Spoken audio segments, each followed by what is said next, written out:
Mama, I got bad news, bad news. I've been rolling with some bad dudes, bad dudes. I've been trying to get a bag. Hello, listeners. Welcome to the Ashes to Awesome podcast, Rising in Recovery. Our podcast provides light, hope, and understanding about addictions and mental health to people living within that life and the people who love them. Today's episode is brought to you by Yatra Treatment Centers in Phuket, Thailand. They are a clinic run by clinicians, not a business run by businessmen. And they know that where addiction is the smoke, trauma is the fire. Learn more at yatracenters.com. That's yatracentre.com. Hey, everybody. So originally what we had planned for this weekend was that Lisa and I were going to do a quick segment on kind of looking back at Kaleidoscope Wednesday.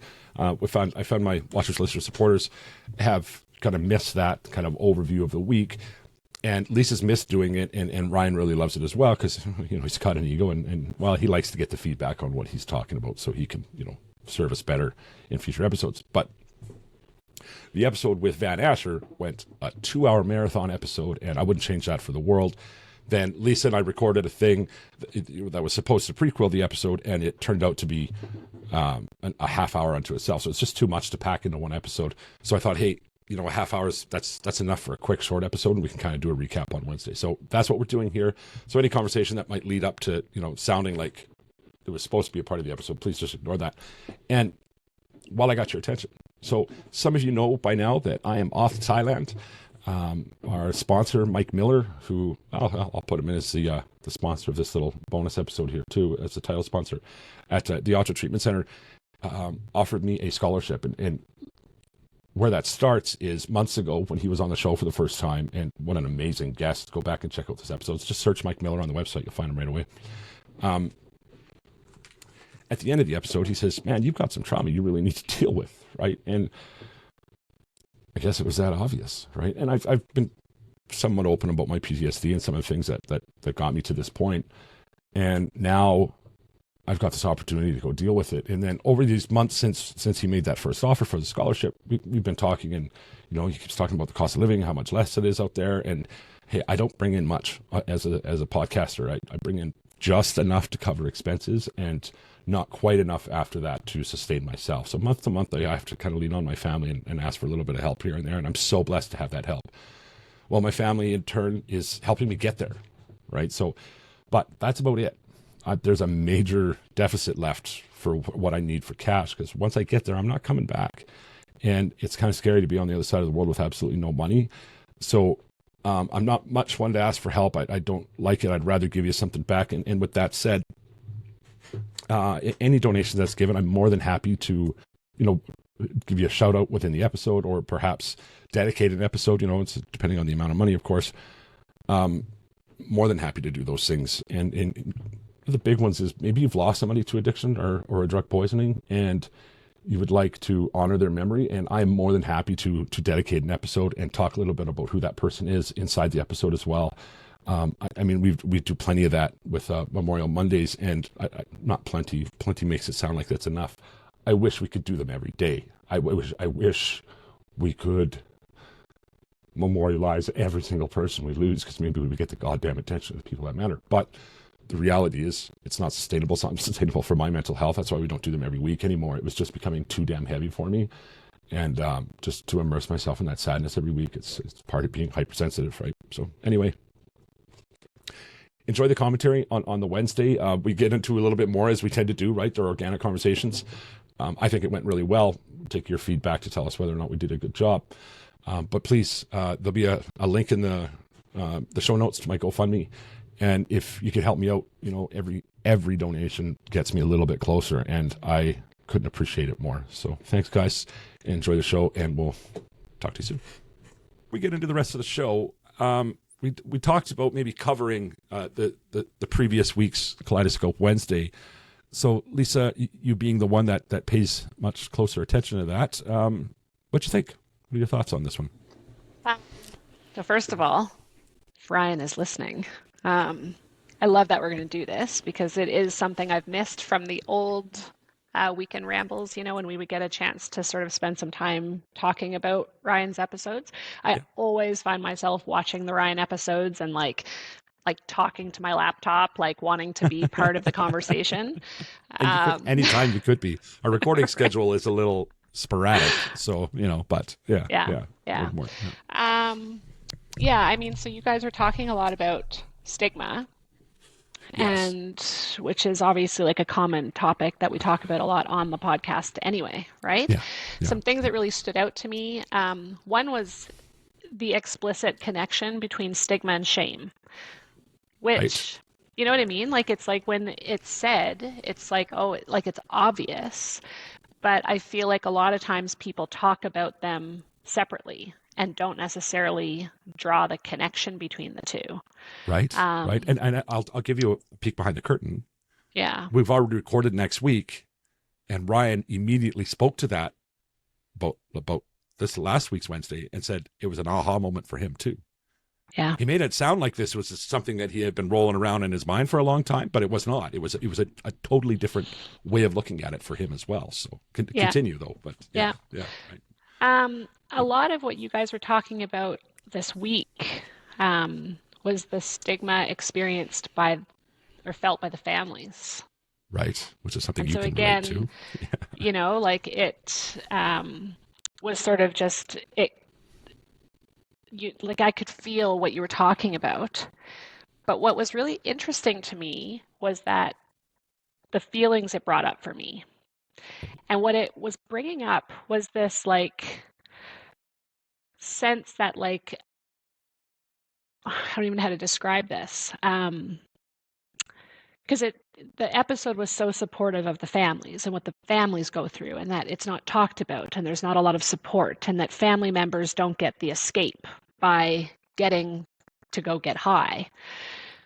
But in some ways, I feel, I was going to say I felt, but it's not a felt. It's like it made me aware of a feeling that I don't feel worthy of that amount of credit and support as a family member. Really, Really. that And, makes me legitimately again, sad, Lisa. It does, yeah, because you should, because you really should, right? yeah, And if we treated ourselves like we treat our best friend, because yeah, anybody else who's been through hmm what you've been through, if you're talking to them, yeah, do they deserve that much credit and support? yeah, Right? totally, totally. And You I know? think for me, and again, they're not mutually exclusive, but I almost feel like when there's a lot of acknowledgement for what suffering families experience, it's almost like I feel like it has to come at the expense of compassion, in my case, for my brother. And I'm like, I don't want No, it. I don't want, you no. know what I mean? And so Yeah. it's not mutually exclusive.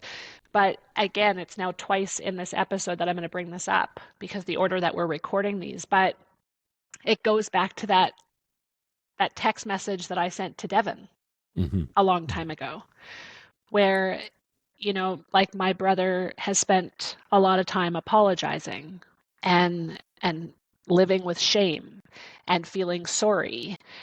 And yeah, is it hard to be a family member who doesn't have control of the situation, who sits on the sidelines feeling helpless, who can't fix, who can't fix the problem? Yeah, it's hard. But do I think that it's harder to be in my shoes or in my brother's? I think my brother's. And Um, without a doubt, yeah. it's a tough place to be. I hmm just think, me personally, where we direct our energy as a show, hmm I think that if we can help the family members and support the family members, indirectly, we're going to do more good because people in active addiction don't typically turn it into a podcast, right? Yeah. So by Yeah. helping you, especially during those times when your brother was still living the hmm hard way, we are in effect helping that person, right? If I can Absolutely. help, fuck. Ah, hmm okay. This is not going to be popular, and I'm going to catch shit for this. I don't know, but not about being popular. I can think there's probably somebody in my family that's not going to be happy to hear me say these things. hmm If I can prevent one person from feeling that, Yeah. because I help their family to understand what the real truth is, then wow, right? Like, Yeah. wow, right? Because it was Yeah. horrible for me, horrible, So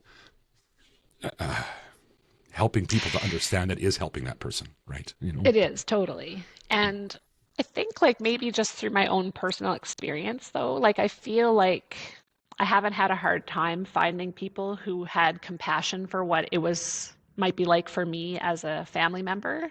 Yeah, And I think the sense I have is that I it's the person suffering an addiction who faces the most stigma, who like as a sister I was never looked at, and it got kind of got talked about, so maybe people have had other experiences where maybe it's like as loved ones sometimes they're made to feel like they made it happen or they're contributing to it happening. I haven't had that experience really, um, and so I feel like in terms of who I think in my family unit has felt the stigma the most, like I still think it would be my brother. um, certainly it would be. Yeah. but we've talked to, I'll interrupt with something there. yeah. I think I've told you about this, and I think I mentioned it on the show before. There's somebody in my life. I don't know her very well. We've tried recording, but it didn't work out. We got to do it again. Hmm. She had all of her friends and family tell her that if she continued to support her ex in his journey, that they would stop talking to her. Hmm. Right? Yeah. So they're very different experience. Very different Totally. experience. And you want to, like, that just pisses me off. Totally. Right? Because, and if you're listening and you're one of those people that would pass that advice on to somebody or say that to somebody who's supporting somebody or has a loved one that's in it, you're doing that for you, and you're not doing that for the person that you think you're supporting. Right? Yeah. You're not using tough love on them. You are doing that to make your life a little more fucking convenient and a little easier. Yeah. And Yeah. it's bullshit. Well, it's like when Ryan talked Right. about, the definition of stigma as a mark of disgrace associated with like a circumstance or a person or whatever it was. And he raised the question of disgrace to who? And Whew. and right, and like that really kind of hits, especially when it was talked about, it all kind of went together, but in the show there was talk around how more often, I'm not going to say always, but more often, um, it's the men, it's the dads who are the ones who have this urge to set these harsher boundaries. And I just can't help but wonder, because you guys talked about transgenerational stigma, and again this idea that it brings shame on the family, right? And I feel like that's something that stereotypically men are going to think about and talk about and worry about more. Um, One of the other things I do believe is that I think, again, if we talk about sort of the stereotypical family where, the men were the breadwinners and the men were the protectors. And I think, and I think a lot of people struggle with it, but I think men more than women struggle with not being able to fix and not being able to control things. And I think that is part of what perpetuates That driver for sure. Right. Yeah. totally. And part of it, again, is that addiction is so complicated. Like it's so complex. There's so many layers to it. There's no clear, solution, pathway to a solution that's ideal. And I think men more than women struggle with that. Yeah. And I think part of having these harsh boundaries of, cutting them off, and I think is that it's a black and white solution. That, well, if we speak to them, if we give them food, if we do these things, we're enabling. And so it's black and white. And I think it gives this false sense that, that they have the answer. Yeah. Because the alternative is to admit that there is no answer, and that, it's okay to feed your kid, even if you're not going to give them $100 cash, like Right. there's so much in the shades of gray, but living in shades of gray can be really uncomfortable. And I think more so for men, I think. And I that think even, stereotypical man, absolutely. yeah, Right. and Yeah. particularly older, like when you talk about the transgenerational, I think, the older you go back, I think it's harder and harder and harder. And I think that was something that like I saw evolve in my own dad over the 20 something years with my brother, right? Yeah. Like I think Yeah. that I still think he's a fairly concrete thinker. But there was definitely an evolution where it used to be like there's one solution to this. And Man, I sat and had supper with, last week was yeah, certainly an enlightened individual, yeah, So, yeah, exactly. without a Right? doubt, right? Yeah. Yeah, so I feel like I need to like think about it more, but and maybe it's something I'll even chat about with Ryan one day, but just that sort of undeserving sense of so much support and credit and validation and acknowledgement for what it's like to be a family member. Which is kind of interesting because I haven't really thought about it before. Um, and Ryan talked too about like stigma in mental health in general, Yeah. right? And I see so much of that. I can only imagine in your position. Right? Yeah, Yeah. like this Yeah. podcast we do, it's heavily addiction focused, but obviously in like my regular job working in a hospital in Calgary as a psychiatrist, like I see defenses against mental health diagnoses. I see defenses against engaging in therapy. Like somehow to do therapy means you have to admit you're broken. Um, And so, but and maybe it does, but yeah, so what? Right? And so that's what? so what? Yeah, I am broken, right? Yep. Right? And Yeah, everybody is to a yeah, varying degree, absolutely, right? and varying degrees even throughout your own individual life. Yeah, yeah, It's like same thing. I'm obviously a huge proponent of therapy, but also I prescribe medications regularly. And you wouldn't believe how people struggle to take a psychotropic medication, either because, again, they're accepting or admitting that they're mentally broken and there's so much stigma against it. Because I'll say to them, but if I told you you had diabetes, would you take your insulin? right, Of course they of would. course, yeah, But with psychotropic meds, what I see time and time and time again is patients will go and Google. They'll Google the medication. And then they'll say, well, it can cause all these side effects. And I'll say to people, do you ever Google your antibiotic? yeah, Do you ever right. look that up? Because trust me, like some of them have horrendous potential side effects. The thing is, most people don't experience them. Exactly. But the Yeah, difference again is like, why is it that with an antidepressant, for example, people need to go and Google them and they're fearful of taking them, but they'll hmm take insulin and they'll take their antibiotics and they'll take their heart medications and they'll take their yeah. cholesterol medications. Well, and And I could speak to that very thing. As you know, I've been, by fentanyl, and I said it to somebody in my family. Well, I'm not a medication person. mhm, That was 3 or 4 weeks ago now, and it's deeply hurt me. yeah, Right? Like, you know, and my response was, if you were in my head, you wouldn't think that way, yeah, yeah, right? Like, you just wouldn't think that way. So, but I like, and still, like, right now, it's bringing something out in me. It was like, mhm, you are just completely dismissing that. Then is what yeah, by saying that, right? You're not a yeah, medication person, or are you a cast person when somebody breaks their leg, right? exactly. Like, because like, Yeah. if you And the had the funny thing unwanted is, chaos, you wouldn't think that way, and the right? funny thing is that they'll say they're not a medication person, Yeah, but if a doctor told them that they had diabetes or that they were at a risk of a heart attack, I bet you that they would suddenly be a medication person, right. And as much with more most, willingly yeah, than if someone said, "Look, I think you have anxiety, or I think you have depression, or I think you have ADHD." yeah, Um, and and also, I'll hear sometimes with psychotropic meds that it's like, "Well, I don't want to band-aid the problem. I don't want to just mask the problem." And I'm just like, but that's not what's happening. Like, particularly, like if you look at with anxiety, when you go on an antidepressant for anxiety, you actually create an increase in your brain in something called brain-derived neurotropic factor. And it actually heals the neurons that are contributing to your anxiety. It is not a band-aid.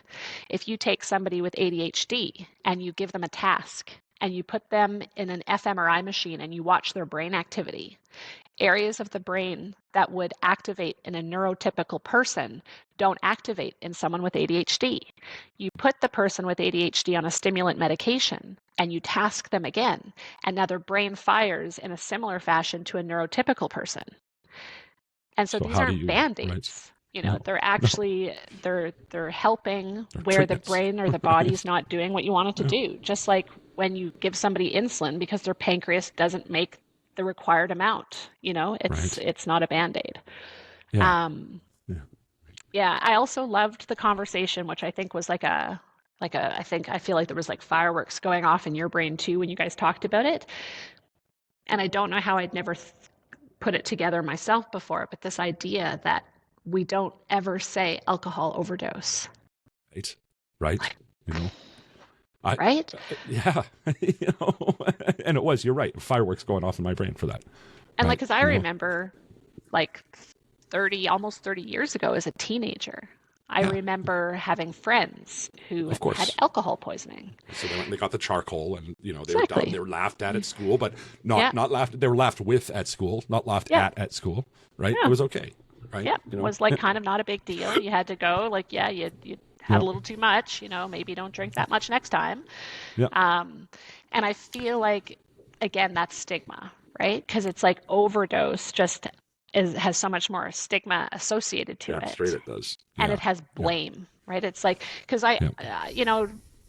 I haven't really thought about this before now. I'm just like talking on the fly here, but it's like when people die by intentional overdose, um, again, maybe overdose still has too much stigma and it's not the right word to use. It can still be an intentional poisoning. But That's suicide. somehow, That's not an overdose. That's suicide. yeah, and Right? which is And very different. But very, I very different. think when Right? you use the word overdose, it creates this gray zone that kind of covers all of it. And Yeah, then you're going, well, did they do it on purpose? Did they want to do it? And yeah. there's like blame associated, 100%. right? 100%. That's what it is. Right? And Um, and which leads me to thinking, I haven't before, how many of these overdose, how many of these drug poisonings are intentional? How many people yeah, can't hack it? Right. yeah, And like you've heard me say, for the last year and a half of my active addiction, I carried a chunk of fentanyl in hmm case that was the day that I finally had the guts to do it. So yeah, for somebody else, how many of them are actually suicides? Right. We'll never know, and I yeah, don't think it's impossible to know. So it's no, not really something I want to spend too much time trying to wrap my head around. But it's worth a consideration, most certainly. yeah, Right. yeah. Yeah. And I feel like I'll have family members, like if I'm doing an assessment with a patient, I'll often ask about family history, of either mental illness or suicides or whatever. And the families will sometimes say to me, well, I have a family member who died by an overdose, and we don't really know if it had been an accident or if Right. it had been a suicide. But I feel like the families have that insight, but they don't often speak it unless asked. And I Yeah. think that outside of the family, there's people probably lean more towards saying it was an overdose. Yeah. Yeah. Because Yeah. there's blame and it doesn't acknowledge the suffering that when you say somebody completed suicide, I think that I think it evokes more empathy because you go, wow, like what was going on that the person ended their own life. But overdose blames more is kind of how I feel. Yeah. Um, Yeah. Yeah. yeah. Yeah. And then, yeah, the questions were interesting this week too, right? Because it was like you said, more, um, Personal than yeah, like personal to him, specific, right? yeah, Specifically exactly. personal. Maybe I'll put it that way. Yeah. Yeah. And I mean, I loved I think it was the second question about the qualities and skills that make an effective therapist. I wonder if the person asking that was a therapist trying to figure out how do I mimic Ryan? How do I be a Ryan? Right?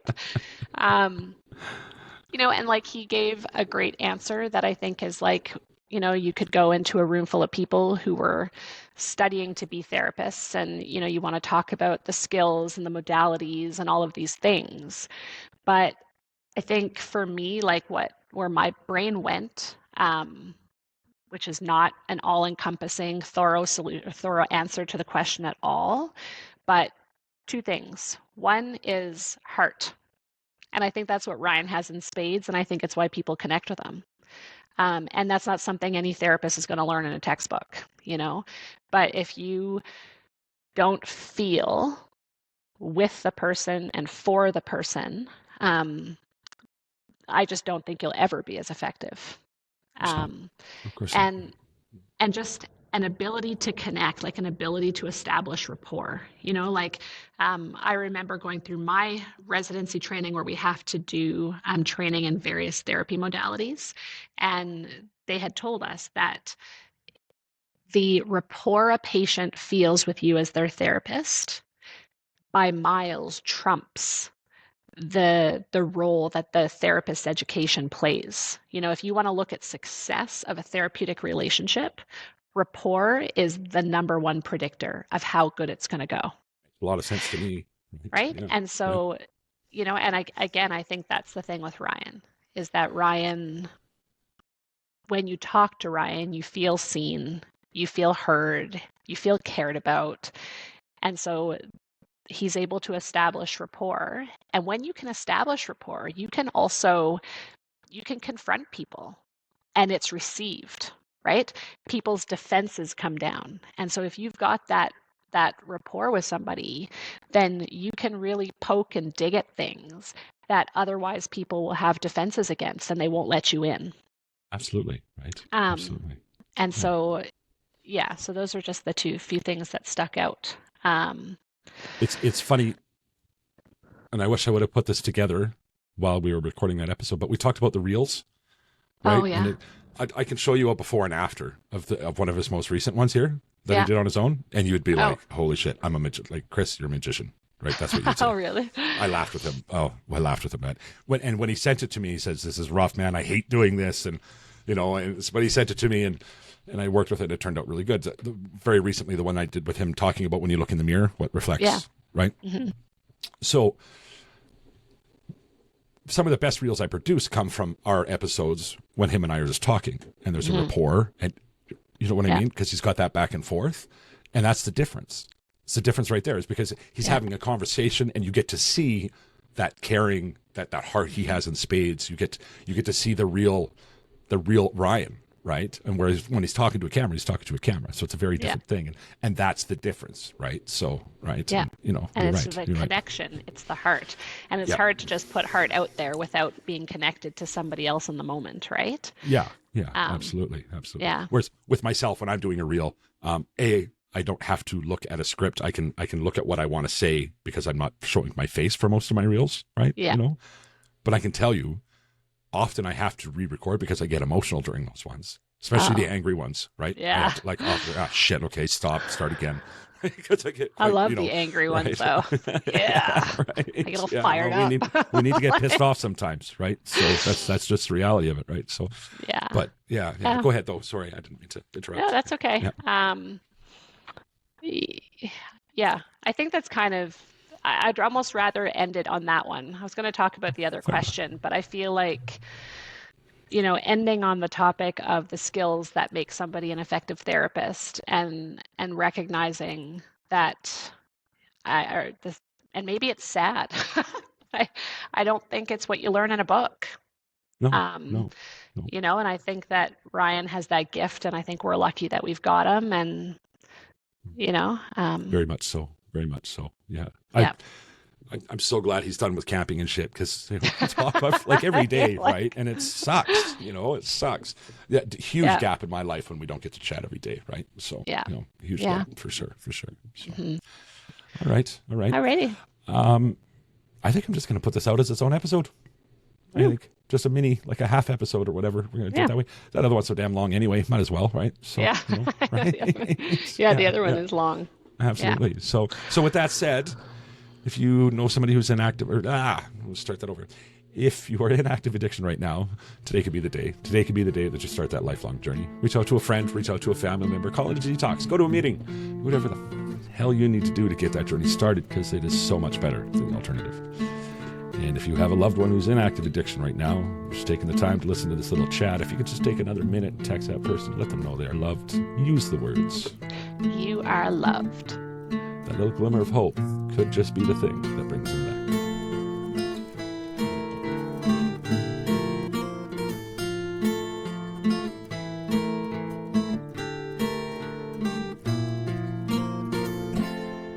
My body's getting cold. My life is running low. Feel me falling.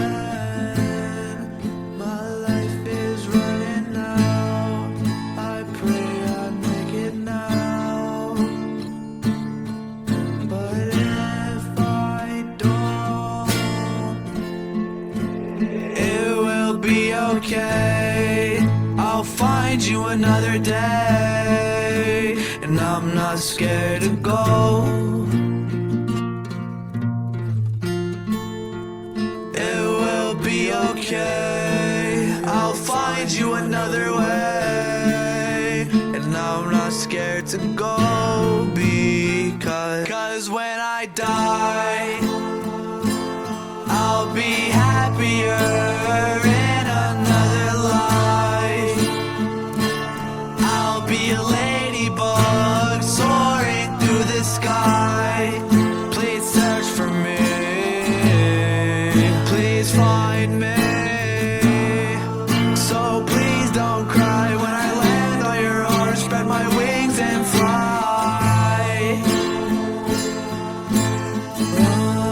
So please don't cry.